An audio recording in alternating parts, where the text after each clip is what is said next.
Now let's dive into the third section of Module 3. This section covers the effects of misogynistic online hate speech on women's democratic participation and representation. We will see how these effects decrease women's democratic participation and representation. First, let's talk about the effects on individual and societal level. The effects of online and offline hate speech on women's democratic participation and representation are severe and multifaceted.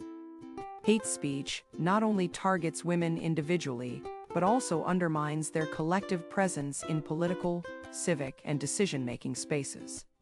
We will begin by listening to a podcast about the hate, violence, and discrimination faced by female politicians.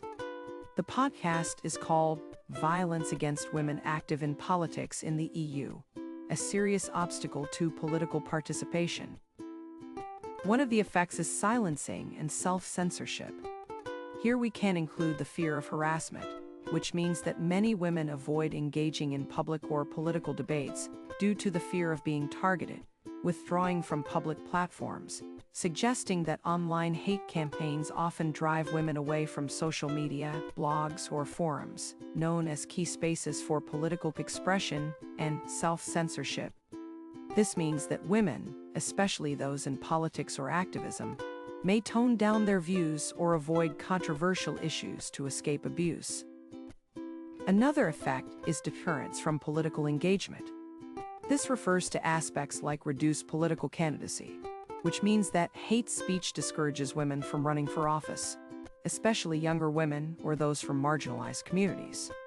By marginalized groups, we understand racial minorities, LGBTQ, disabled women, and others that face layered hate speech, compounding the barriers to political engagement.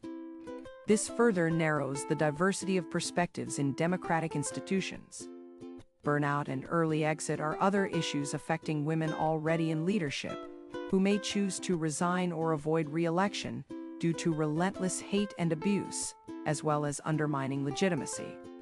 This means that hate speech often questions women's qualifications, portraying them as unfit for leadership based on gender. Next, we will talk about the impact on electoral processes and representation. This implies aspects like skewed public discourse, which means that toxic narratives online can shape public opinion, making voters less supportive of female candidates, gender bias in media coverage, meaning that hate speech often intersects with biased reporting, which amplifies sexist tropes and marginalizes women's political agendas and suppression of women's movements. Referring to activists working on feminist or human rights issues face targeted harassment, weakening collective advocacy efforts. When referring to erosion of democratic norms and inclusion and impacts on youth and future generations, we talk about issues like chilling effect on free expression when women are forced out of conversations. It reduces the plurality and diversity essential to a healthy democracy. Normalization of misogyny. Repeated exposure to hate speech can desensitize the public, entrenching sexist and exclusionary norms in a political culture. Delegitimization of feminist agendas. Hate campaigns frame gender equality as radical or destabilizing, making it harder to pass inclusive policies.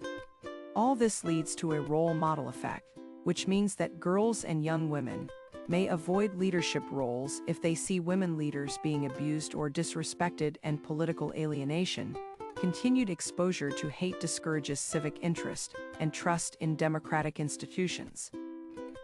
Apart from the individual level, hate speech has broader societal and democratic impacts like normalization of hate, which shows how widespread unchallenged hate speech normalizes discriminatory attitudes.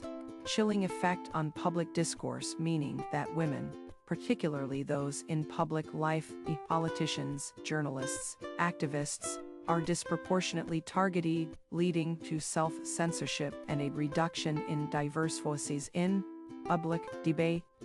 Other issues are erosion of democratic values, referring to undermining principles of free speech, equality, and inclusive participation in democratic processes.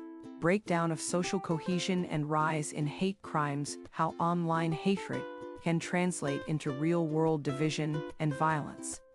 Last but not least, we should mention political polarization and misinformation, the role of hate speech, often fueled by populist narratives, in deepening societal divisions and undermining trust in institutions.